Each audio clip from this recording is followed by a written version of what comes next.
It's my feel-good breakfast show. Welcome back. It is your feel-good breakfast show, Expresso. We're in the final hour, and speaking of hours, I think this morning we have been focusing on the amount of hours we work. And if you're thinking the hours you are working are busy killing you, it's probably because they are. A recent study by the World Health Organization has found that there are serious health risks in people that are working more than 30, in fact 55 hours a week in their paid jobs, and that's also leading to premature death. Joining us via video call to unpack this very scary study is author and motivational speaker Devan Moonsamy. Good morning, Devan. Very good morning to you and to the viewers. Thank you. So, Devan, can I just ask you, how many hours do you work a week? Just for record's sake? About 5 a week. I'm really taking it slow after this horrific stuff. So it's like 1 hour a day. That's perfect. We just wanted to know. Is as much as I'm putting in. Oh, well, Devan, you know what were some of the surprising statistics that were found by the World Health Organization? Because 55 hours or more, and that's slowly killing us, is quite scary. Yeah, very scary indeed. And the study, we must know, is based on data collected from about 200 countries. So the estimates are that over about 700,000 people died in 2016 from heart disease and stroke. And now we know heart disease and stroke are linked to things like stress and long working hours. And we have to note as well that this is a 29% increase since 2019. So the situation is dire, and it means that working too long is a major contributor to early death across the globe, as per the World Health Organization. So even though our Basic Conditions of Employment Act in South Africa states that our work week shouldn't exceed 45 hours, it does seem that employees are working past the required time. What could be contributing to this, in your opinion? Now, there are several reasons for this.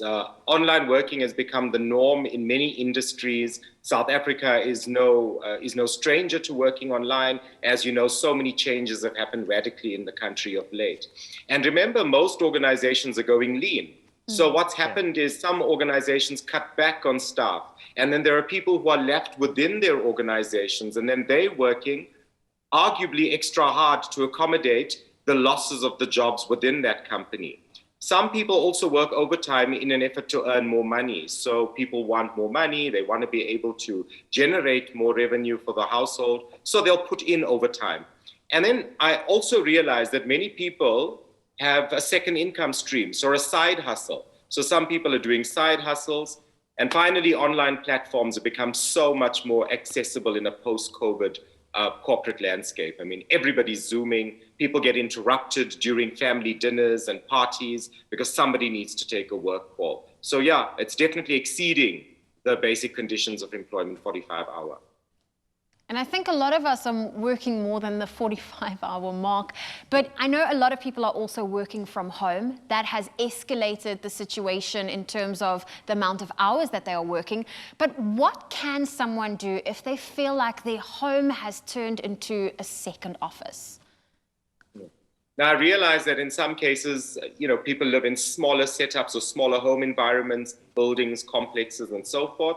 It can be very difficult to have a distinction in terms of a workspace, but I'm going to encourage South Africans to try and get a space in the house where that's reserved specifically for your working little work setup, as you would have in the office. So if you set this up, you'll feel a little bit more in the work zone, and then you'll also detach easier. Get a schedule, stick to it. Once you get that schedule and you're able to stick to it, you start to fall more into a routine.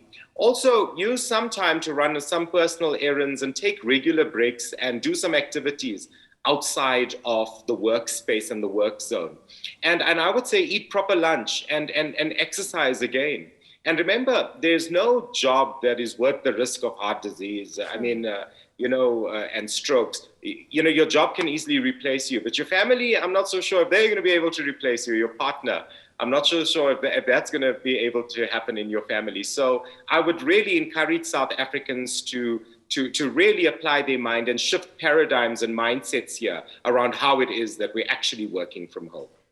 You know, Devan, you're a motivational person. You know, I can tell that from you, from your aura and your inspiration. So let's just say there is somebody at the moment and they are feeling severely overwhelmed. Despite the tips you've just given, they just can't get out of this rut they're in.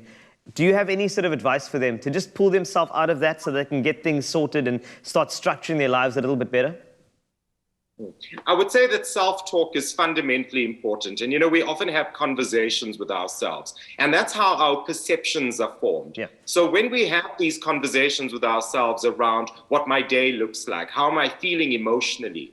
And remember, some people can work themselves up into a state of anxiety and high levels of stress if the self-talk is not directed in an area or an avenue that suggests it's going to be a positive outcome to the day.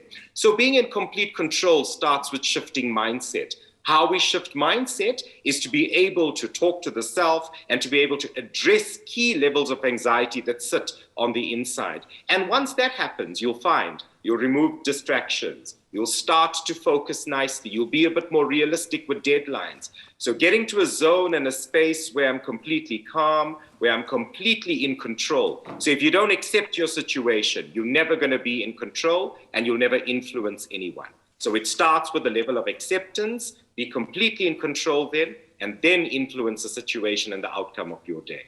Well, Devan, thank you so much for sharing these incredible tips with us today. Yeah. It definitely was an eye-opener regarding the statistics that's come out. And a big thank you to Devan for really sharing and shedding some light on those recently released findings. Now, if you are working long and difficult hours and need advice on how to manage your stress and avoid burnout, then we've just got the relationship expert, Asha Dulap, in studio for you. She's going to be on her way to help you out.